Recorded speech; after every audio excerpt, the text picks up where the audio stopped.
Робинзон Крузо by Daniel Defoe. Part 8. Settled down. Soon, I realized I needed baskets. With baskets, I could carry more food when I made my trips around the island. I could also carry more fruit from the fruit valley. I cut branches from the same tree which I used for both my fences. After drying these branches, I used them to make baskets.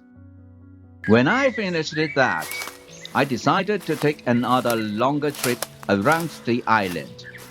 After passing the fruit valley, I found pleasant grass fields.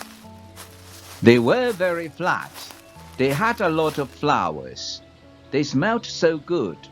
A lot of insects were flying around these flowers. I could see some big butterflies.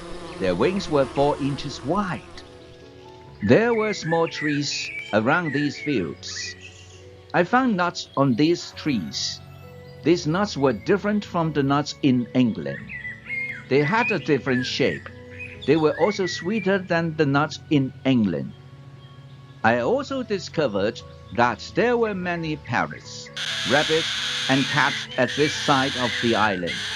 I even caught one parrot and took it with me. There were also many turtles and other birds there.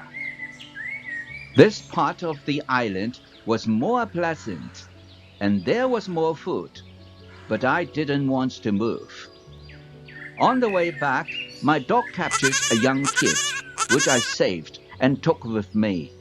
I wanted to keep goats very much, and now I was offered another chance.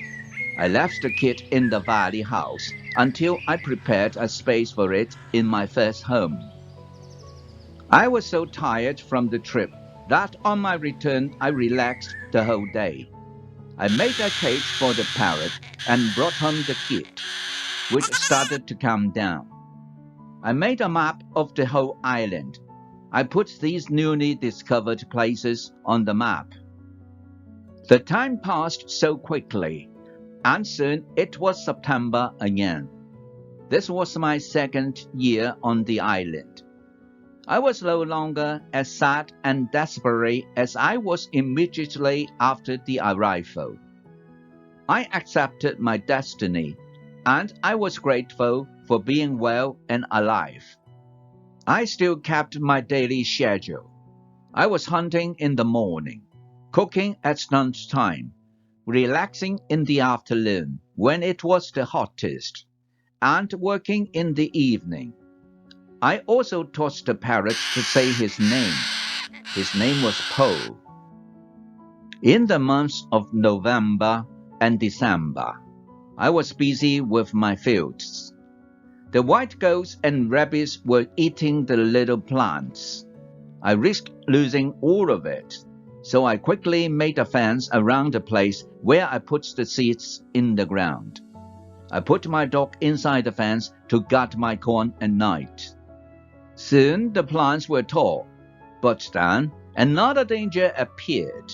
Birds of all kinds started eating the seeds. I shot some and kept an eye on my corn until the rest of the birds were gone. At the end of December, I had my first corn. It wasn't a lot. I didn't want to eat the corn, so I decided to leave it all for seeds. My goal was to put the seed in the ground again and have more corn later. Meanwhile, I began preparing the tools I would need in a year's time. I realized I needed pots to keep the corn. I looked for clay around the island. I found some, and after 2 months of experiments, I succeeded in making 2 large pots. To protect them better, I put them in baskets and placed dry grass between the baskets and the pots. I continued making small pots and plates. I also made long but not very high pots. I put seawater in these pots.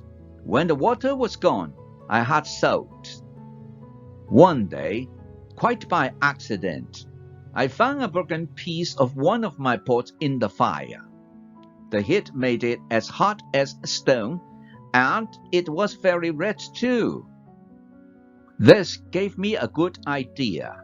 I took one pot and made a fire around it. The pot was very hot after a few hours. I was happy with the result. I also felt a need for some other tools. For example, I needed a tool to make flour from seeds. I took a big piece of hardwood for that. I made a hole in the wood. Then I took another piece of hardwood, and I broke the seed in this hole with the wood. The flour stayed on the bottom of the hole. I thought I would need something to bake bread. I had an idea. I mixed the flour with water. Then I took 2 stones. I put them near the fire. When they were very hot, I put the bread between them. This was how I made my first bread on the island. It was during my 3rd year on the island. The bread wasn't perfect, but I liked it a lot. It was my first bread after a long time. I was thinking whether I could make a canoe out of some large tree. I found one big tree. I cut it and I started to make a hole in it. One day, when I was working on the canoe, I realized I didn't know how to move it from the forest to the beach. I was stupid. It took me many days to make the canoe, and the thought of how I was going to put it in water never came to my mind. I tried everything to move the canoe. I even considered digging a channel from the beach to where the canoe stayed. But it was all useless. There was a hill in between, and it would have taken me a long time to dig the channel through the hill. Eventually, I gave up on the canoe. Many days of work were lost. I couldn't believe that I made such a mistake. I had to plan my work better next time.